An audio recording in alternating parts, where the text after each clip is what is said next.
नमस्कार, न्यूज़ 24 बिहार झारखंड देख रहे हैं आप। मैं हूँ आपके साथ सबा शाहिद शेख।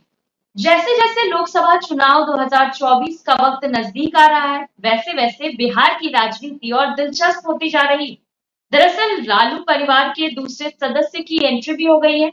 जी हाँ, लालू यादव की दूसरी बेटी, छोटी बेटी रोहिणी आचार्य भी मैदान में उतर चुकी है। उन्हें भी टिकट दे दिया गया है। उसके बाद अगर एनडीए गठबंधन की बात करें तो चिराग पासवान ने भी अशोक चौधरी की बेटी को टिकट दिया है, संभवी चौधरी को। तो ऐसे में ये देखना बड़ा दिलचस्प होगा कि बिहार की बेटियां बिहार की राजनीति में कितना कमाल दिखाएंगी। तो चलिए आज इन्हीं तमाम बातों पर विस्तार से चर्चा करते हैं। चर्चा के लिए हमारे साथ तमाम गेस्ट जुड़ रहे हैं। हमारे साथ जुड़ रहे हैं हमारे associate editor Amitabh Ojha ji, BJP प्रवक्ता प्रीति शेखर जी, एलजेपीआर प्रवक्ता डॉक्टर विनीत सिंह जी, आरजेडी प्रवक्ता सारिका पासवान जी, कांग्रेस प्रवक्ता कमल कमलेश जी। आप सभी का बहुत बहुत स्वागत है। सबसे पहला सवाल मैं प्रीति शेखर जी से लेना चाहूंगी। प्रीति शेखर जी, आप खुद एक बेटी हैं, बिहार की बेटी, तो कैसा लग रहा है? क्या बिहार की बेटियां कमाल दिखा पाएगी? सभा जी, सबसे पहले तो मैं आपको धन्यवाद देना चाहती हूँ। बहुत ही अच्छे मुद्दे पर आज अपनी परिचर्चा को आपने रखा है। और जहां तक मैं खुद एक महिला हूँ, इसलिए किसी भी दल से जब महिलाओं को प्रतिनिधित्व करने का जब मौका मिलता है, उन्हें जब एक मौका दिया जाता है कि वो सीधे जनता से जुड़कर, उन जन सरोकार से जुड़कर उनके लिए काम कर सके, तो ये निश्चित ही हमें बहुत गौरव होता है, बहुत अच्छा लगता है।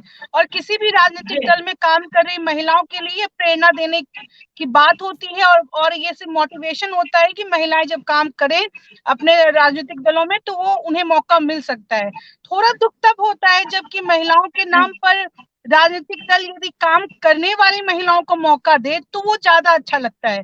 लेकिन बिना काम के राजनीति में किसी का कोई योगदान नहीं रहे, सिर्फ किसी नेता के अगर आप हैं खासम खास या उनके परिवार से जुड़े हुए हैं तो ही आपको मौका मिल रहा है, तो फिर इस पर सबों को सोचने की आवश्यकता है कि वो कहीं ना कहीं किसी एक ऐसी महिला का हक लोग मारते हैं जहां पर जो कि महिलाओं जो जो महिला बहुत लंबे अरसे से अपने राजनीतिक दल से जुड़कर काम कर रही हैं, एक विचारधारा के साथ काम कर रही हैं, जनता को जोड़कर पार्टी के सिद्धांतों को अपनाकर वो अपने पार्टी को भी बढ़ाने का काम करती हैं और सामाजिक जीवन में वो कई पहलू को जीते हुए वो आगे बढ़ना चाहती हैं। तब थोड़ा सा दुख होता है जब इन सभी चीजों को दरकिनार करके और किसी एक खास लोगों को जो कि जिनका कोई योगदान नहीं रहा है आपके संगठन में आगे बढ़ाने को, उनके जगह पे किसी और को प्रोजेक्ट कर दिया जाता है। तो सभा जी, निश्चित रूप से आज यह प्रश्न तो लाजमी है, क्योंकि जब केंद्र सरकार ने महिला नारी शक्ति वंदन विधेयक अधिनियम को पारित करके राज्यसभा, लोकसभा, विधानसभा चुनाव में जब 33% महिला आरक्षण को लागू कर दिया है, और अब आवश्यकता इस बात की, जैसा हमें भी लगता है कि अगले लोकसभा चुनाव से इसे लागू किया जाएगा, और तब जाकर जब महिलाओं की उपस्थिति दमदार ढंग से राजनीति में होगी तो वो फिर बहुत अच्छी स्थिति होगी, क्योंकि हम सिर्फ आधी आबादी ही नहीं बल्कि हम सभी लोगों के लिए आवाज बुलंद करते हैं। हम किचन से लेकर अपने कार्य क्षेत्र में आगे बढ़कर काम करती हैं। तो ऐसी महिलाएं जिनको की राजनीति में भी मौका मिलना चाहिए था, अभी तक जो नहीं मिल पा रहा मौका मिलेगा, और आगे निकट भविष्य में इस नारी शक्ति वंदन विधेयक के माध्यम से हर राजनीतिक दलों की अब एक, या कहिए जो नहीं करना चाहते थे उनके लिए लाचारी हो सकती है, और नहीं तो एक तो नियम ही बन गया है कि उनको करना ही पड़ेगा। तो अब आवश्यकता इस बात की है कि हर दल, कोई भी राजनीतिक दल जब महिलाओं को आगे बढ़ाने की बात करे तो सशक्त नारी का चुनाव करे। उन पदों पर बैठाने से पूर्व जो जिनका कोई संघर्ष रहा हो, जिनका कुछ योगदान रहा हो समाज में, ऐसी महिलाओं को वो आगे लाने का कार्य करें। ये हम सभी लोग अपील करेंगे और चाहेंगे भी कि ऐसे लोकतांत्रिक परिदृश्य में जहां पर महिलाओं को एक हक हुकूक की बात होती है तो उसमें समान अवसर अच्छे ढंग से लोगों को मिलना चाहिए हर राजनीतिक दल के माध्यम से। ये हम चाहेंगे सभा जी। जी चलिए, बिल्कुल ठीक है। सारिका जी से सवाल ले लेते हैं। सारिका जी, पहले आज तो बिहार की बेटियों से ही सवाल होगा। तो सारिका जी, रोहिणी आचार्य और मीसा भारती कितना कमाल दिखाने वाली है बिहार में? सारिका जी, आवाज आ रही है आपको? सारिका जी, शायद सारिका जी के पास आवाज नहीं पहुंच रही, तब तक विनीत जी से सवाल ले लेते हैं। विनीत जी, क्या लगता है आपको, बिहार की बेटियां कमाल दिखाएगी, तस्वीर बदलेगी राजनीति की? सभा सभी को नमस्कार, गुड आफ्टरनून। आशा है मेरी आवाज आ रही होगी आपको। जी ये देखिए, स्वाभाविक है, जहां पे देश की आबादी का 50% महिलाएं हैं, तो महिलाओं को से अपेक्षा रहती है, और इस बार भी होगी। लेकिन जो ये 3 नेत्रियां उतरी हैं, अगर आप 2 नेत्री की बात कर लें जो कि एक ही परिवार, एक ही पार्टी से आती हैं, तो अगर मुझे लगता है कि अगर वो संस्कार अपने माता पिता का लिया होगा तब तो बड़ी दिक्कत है, क्योंकि पिताजी सजाए याफ्ता है, माताजी बेल पे हैं, और मिसा जी भी नामजद हैं लैंड फॉर जॉब केस में। लेकिन अगर पढ़ाई से और बाहर रहने से कुछ अगर व्यवहार में बदलाव आया होगा तब तो कुछ सुधार की गुंजाइश हो सकती है। दूसरी बात है कि जहां से ये उतर रही हैं, एक तो मान लीजिए कि पाटलिपुत्र से हैं, दूसरी हैं सिवान से, तो दोनों जगह क्या ये जीतने का दम रखती हैं? मुझे नहीं लगता है। तो मेरी जो अपेक्षा है वो केवल शांभवी चौधरी से, जो कि मेरी पार्टी से हैं, जिनका बिल्कुल एक साफ बेदाग चरित्र भी है और साफ चेहरा भी है, पढ़ी लिखी भी है। तो मुझे लगता है कि, और युवा काफी हैं, 25 साल 26 साल की उम्र है, तो मैं जो अपेक्षा रखता हूं केवल शांभवी चौधरी से रखता हूं, क्योंकि वो जीतने का दम भी रखती हैं। समस्तीपुर पहले भी हमारा सीट था, इस बार भी हम ज्यादा वोटों से जीतेंगे। बाकी जो 2 नेत्रियां उतरी हैं, मुझे उनसे कोई आशा नहीं है। चलिए ठीक जी है। सभा जी। जी सारिका जी, आवाज आ रही है आपको? जी जी आ रही है सभा जी। सारिका जी, तो मीसा भारती और रोहिणी आचार्य कितना कमाल दिखाने वाली है बिहार की राजनीति में? अब तो आरजेडी की दोनों बेटियां उतर चुकी हैं मैदान में। जी बिल्कुल सभा जी, जब विषय महिलाओं से जुड़ा हुआ होता है तो मेरे लिए वो पर्सनली बहुत भी भावनात्मक होता है, चाहे वो महिलाएं किसी भी दल से आती हों। और मेरी कोशिश रहती है कि मैं उस समय एक महिला, एक नारी, एक स्त्री के रूप में ही अपनी भावनाओं को रखूं। लेकिन जब हमारे डॉक्टर प्रीति शेखर जैसी महिला, जो भारतीय जनता पार्टी की प्रवक्ता के रूप में है यहाँ, और जब ये आपके मुंह में उंगली डालेंगी तो निश्चित रूप से फिर बोलने के लिए मैं विवश हो जाती हूँ। तो मैं तो डॉक्टर प्रीति शेखर जी को कहना चाहूंगी कि धन्यवाद के साथ साथ इनको अफसोस भी देना चाहिए, बताना चाहिए लोगों को कि किस तरीके से भारतीय जनता पार्टी महिलाओं का शोषण और दमन करती है, और जब टिकट देने की बारी आती है तो महिलाओं को अपने जूते के नोक के नीचे रखती है। ये भारतीय जनता पार्टी का स्वभाव रहा है, इतिहास रहा है, और यही उनकी परंपरा भी रही है। लेकिन बावजूद ऐसे इस दमनकारी ऐसी पार्टी से आने वाली महिलाएं जब बड़ी बड़ी कसीदे गढ़ती हैं तो मुझे अफसोस होता है, और मुझे बहुत दया आता है इन पे कि ना जाने किस मानसिक गुलामी के तहत ये इस तरह की बातें करने के लिए मजबूर है। खैर देखिए, महिलाओं का इतिहास तो हमेशा से ही भारत में गौरवपूर्ण रहा है। आप देखिए हमारी रानी लक्ष्मीबाई हो या कई ऐसी सरोजिनी नायडू जैसी जो महिलाएं, जो भारत की स्वतंत्रता की आजादी में भी उन्होंने किया। ऐसा भी है वर्णन की जब स्वतंत्रता की लड़ाई में एक महिला जो थी, वो राष्ट्रीय ध्वज को लेकर के, तिरंगे को लेकर के उन्हें 3 गोलियां दागी गई, बावजूद इसके वो तिरंगे को उन्होंने गिरने नहीं दिया और वो आगे बढ़ती गई और अंत में उन्होंने जाके तिरंगे को गाड़ा। ऐसे भी परचम है जो गौरव करता है आदमी, हर एक महिला को, भारत की हर एक महिला को गौरव करने वाले क्षण जो है हमारे देश की महिलाओं ने दिया है। हमारी देश की प्रथम प्रधानमंत्री रही हो इंदिरा गांधी जी, चाहे हमारे देश की प्रथम लोकसभा अध्यक्ष रही हो मीरा कुमार जी, चाहे हमारी देश की प्रथम राष्ट्रपति प्रतिभा देवी सिंह पाटिल, ये भी हमारे देश को गौरव करने वाली महिलाएं रही हैं। और यही देश ने हमें इन तमाम महिलाओं के स्वाभिमान 4 चांद भी लगवाया, और इन महिलाओं ने अपने कार्य कुशलता से देश को भी गर्वान्वित महसूस किया।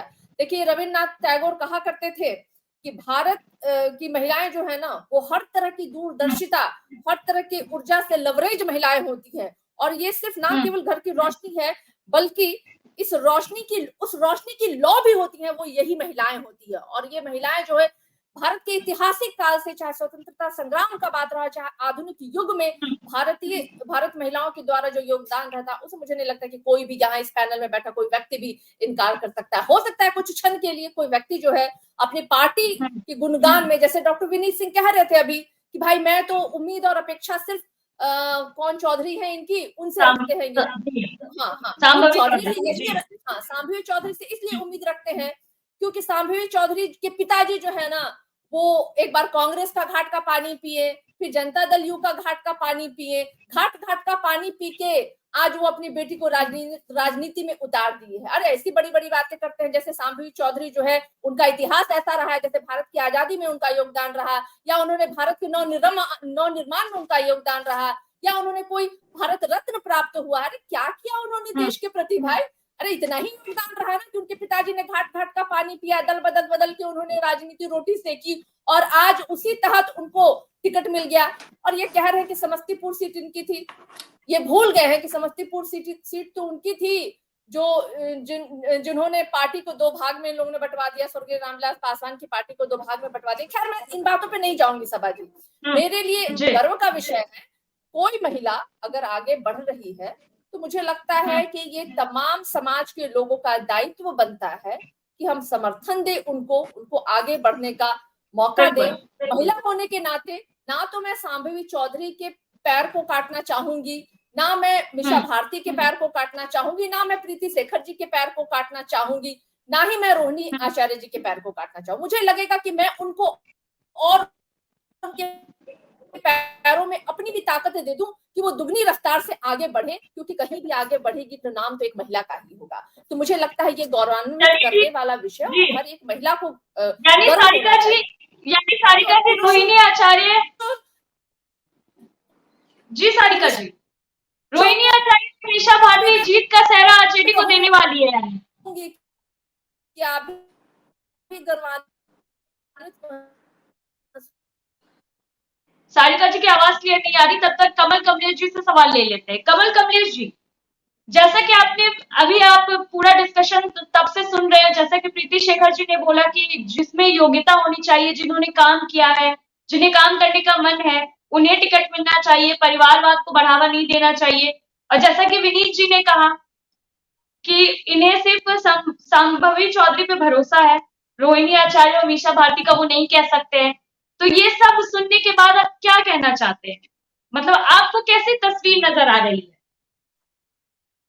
बिल्कुल सभा जी, यहाँ संभवी चौधरी जी की बात हो, चाहे रोहिणी जी की बात हो, चाहे मीसा भारती की बात हो, चुनाव लड़ने का एकमात्र लक्ष्य होता है विजय प्राप्त करना।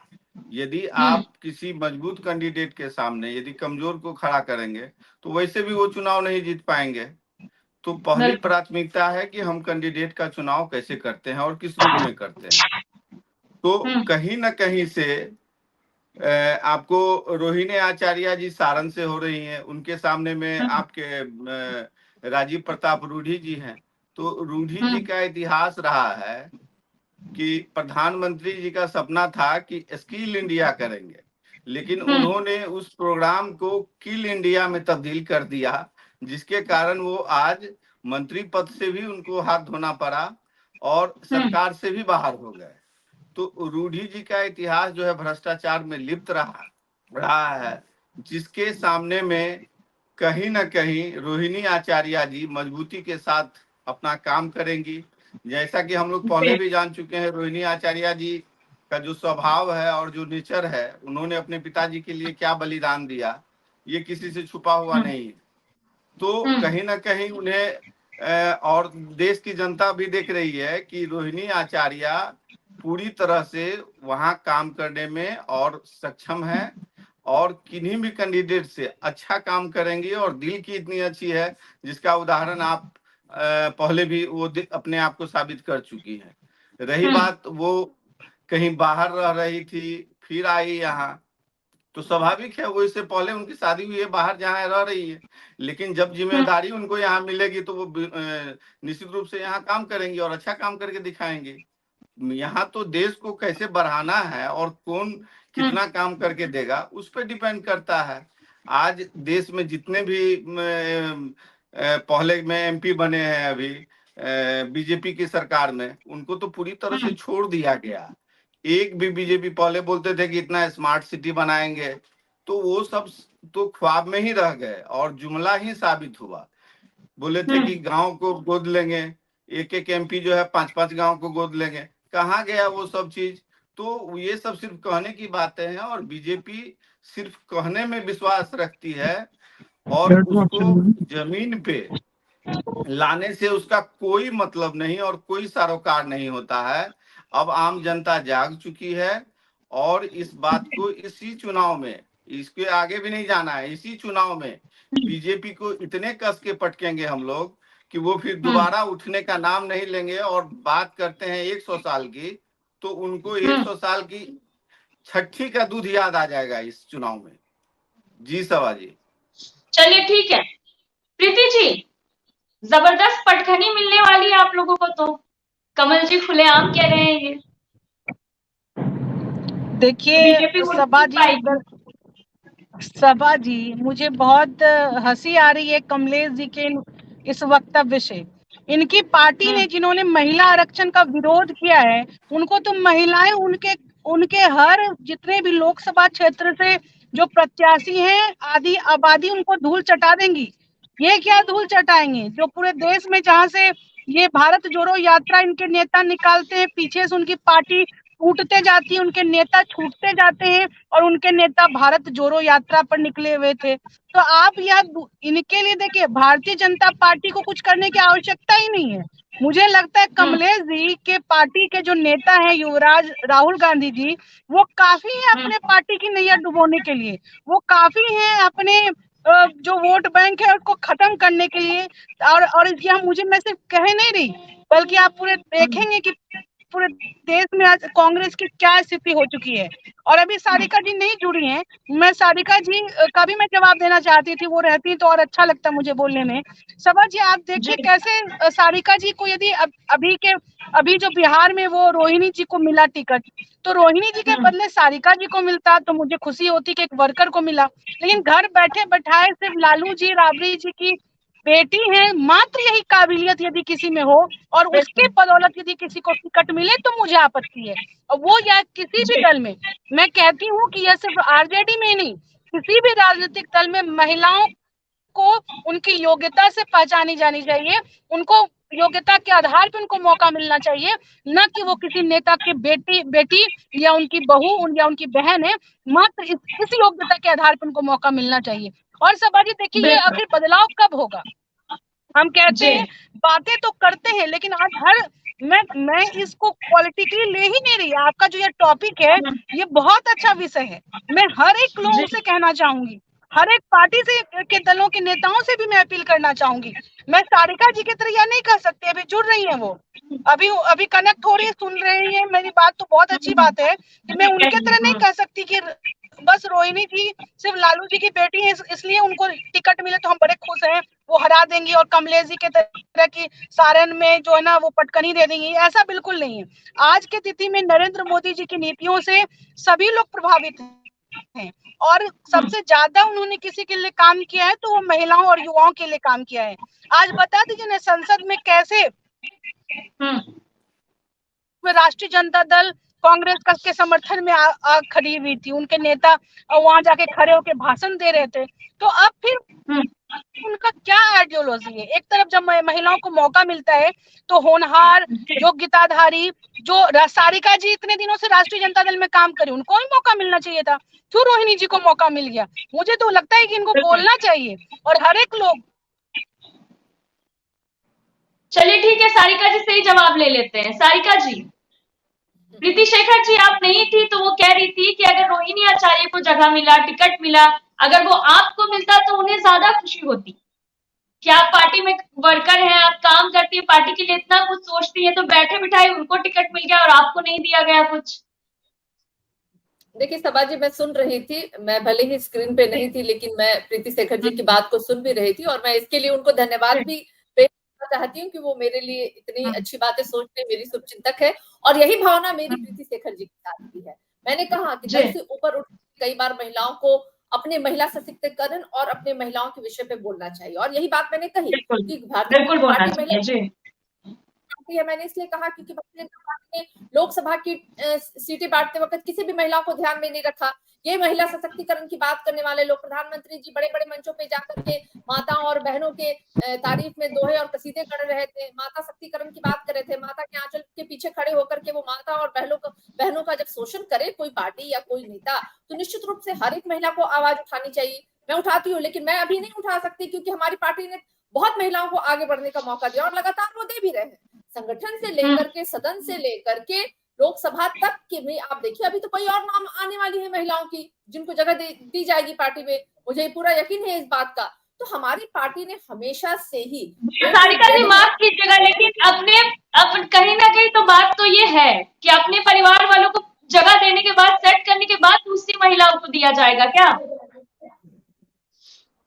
बिल्कुल नहीं सभा जी, ऐसी कहीं से भी हमारी पार्टी का ये सोच नहीं है और ना ही रहा है। और एक पार्टी की कार्यकर्ता के रूप में और एक महिला के रूप में बड़े विश्वास के साथ में मैं ये कहना चाहूंगी आपके माध्यम से तमाम बिहार वासियों को, देशवासियों को, कि इकलौती हमारी पार्टी ऐसी पार्टी है बिहार में जिसने महिलाओं के सम्मान के लिए हमेशा खड़ा होने का काम किया है, उन्हें उचित सम्मान, उचित पद देकर के किया है उन्होंने। कई उदाहरण ऐसे, अभी आप देखिए ना, इसके पहले भी भगवतिया देवी रही, मुन्नी रजक रही, अभी उर्मिला ठाकुर रही, अरे अनगिनत ऐसे नाम है सभा जी। मुझे लगता है कि नामों की गिनती गिनवाने की आवश्यकता नहीं है, लेकिन चलिए सारिका जी ठीक है, विनीत जी से सवाल ले लेते हैं। विनीत जी, रोहिणी आचार्य हो गई, मीसा भारती हो गई या संभवी चौधरी हो गई, आपको क्या लगता है जनता इन तीनों पर कितना भरोसा करे? वक्त उन्होंने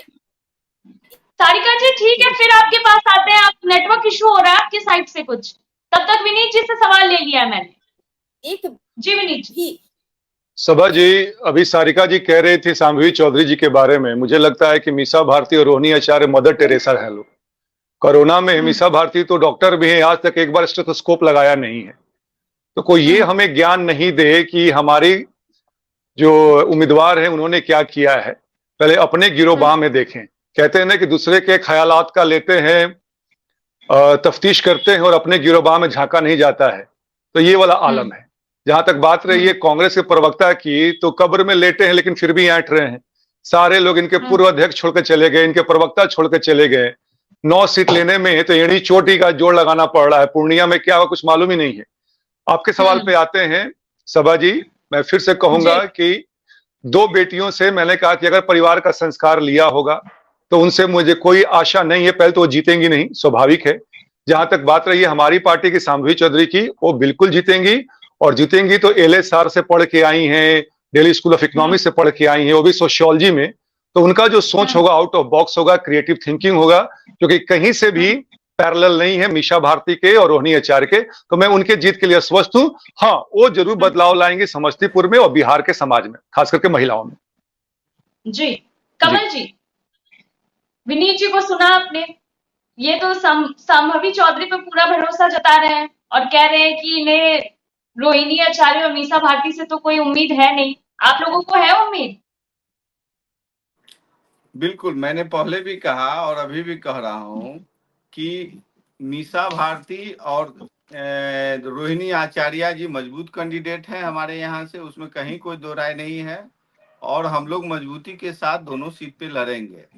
अब रही बात, प्रीति जी ने कहा कि सब छोड़ के जा रहे हैं, तो इनको बता दूं कि कमल जी एक बात है ना, कमल जी एक बात तो है लेकिन, कि आप लोगों ने जो सीट मांगी वो आप लोगों को नहीं मिली और अचानक से बैठे बिठाई घर में रोहिणी आचार्य जी को टिकट दे दिया गया।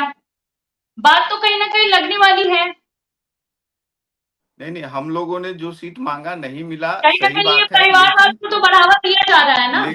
लेकिन अभी भी सीट बट गया है, लेकिन अभी भी उम्मीद नहीं अभी हम लोग का खत्म हुआ है। हम लोग अभी भी फाइट कर रहे हैं।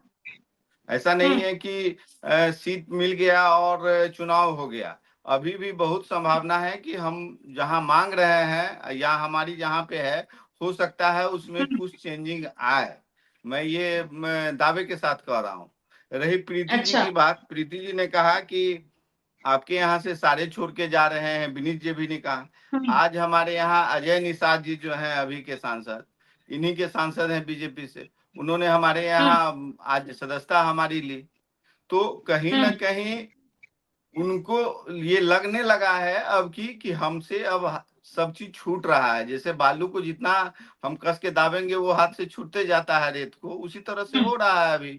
ये जितना अभी प्रयास करेंगे उस चीज को पकड़ने का, इनसे सारे चीज छूटते जाएंगे।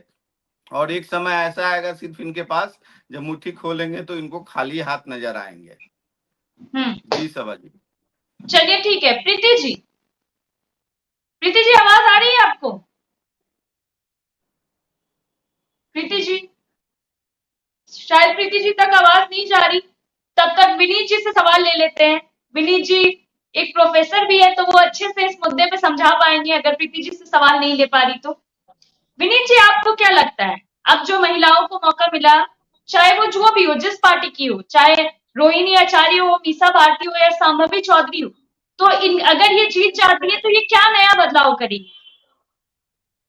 सभा जी, अगर ये तो बढ़िया बात है, जैसे मैंने कहा कि आधी आबादी का ये प्रतिनिधित्व करती हैं, तो अगर ये जीतती हैं और इनके अगर सोच बिल्कुल सही रहेगा और वो समाज के लिए कुछ करना चाहेंगे तो काफी बड़ा मौका है ये।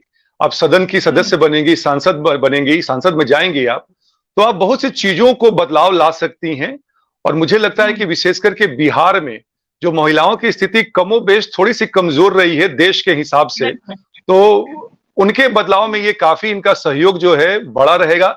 लेकिन जैसा मैंने कहा कि अपने मलाई खाने के चक्कर में नहीं रहें, अपने माता पिता के प्रभाव से, पार्टी के प्रभाव से दूर रहें, और जिस काम के लिए आई हैं कि एक बहन दूसरे बहन की मदद करे, हाथ पकड़ के चले, अगर ऐसा होता है तो मुझे लगता है कि बदलाव जरूर होगा। बिल्कुल। कमल जी, आपको क्या लगता है? बिल्कुल बदलाव होना चाहिए सभा जी। आप लोग आधी आबादी हैं, देश का प्रतिनिधित्व यदि आपको मिलता है तो कहीं न कहीं से देश मजबूत ही होगा। जिनको हम लोग आयरन लेडी के नाम से जानते थे, श्रीमती इंदिरा गांधी जी, कहीं न कहीं वो उदाहरण के रूप में है। तो उसी तरह से आप में कहीं से कहीं कोई ये नहीं कह सकता है कि पुरुषों से कम है या क्या है। आज देश में महिलाएं बढ़ चढ़ के हिस्सा ले रही हैं हर चीज में, और हर चीज में आगे और पूरी परफेक्शन के साथ वो अपना काम कर रही हैं। यानी आप लोग पूरे सपोर्ट में हैं। बिल्कुल, आप लोगों को उम्मीद है कि जीत का सेहरा आने वाला है। उम्मीद ही नहीं, पूरा भरोसा है कि महिलाएं आगे आए, हम लोग हमेशा उनके साथ हैं। जी सभा जी। चलिए ठीक है जी, बहुत बहुत शुक्रिया आप सभी का हमारे साथ जुड़ने के लिए। दरअसल बिहार की राजनीति, लोकसभा चुनाव जैसे जैसे नजदीक आ रही है वैसे वैसे बड़ी दिलचस्प होती जा रही है। और बिहार की राजनीति में अब ये देखना बड़ा ही दिलचस्प होगा कि बिहार में महिलाएं, जो बिहार की बेटियां हैं, वो कितना कमाल दिखाएगी 24 के चुनाव। फिलहाल के लिए इतना ही। देखते रहिए News 24 बिहार झांकी।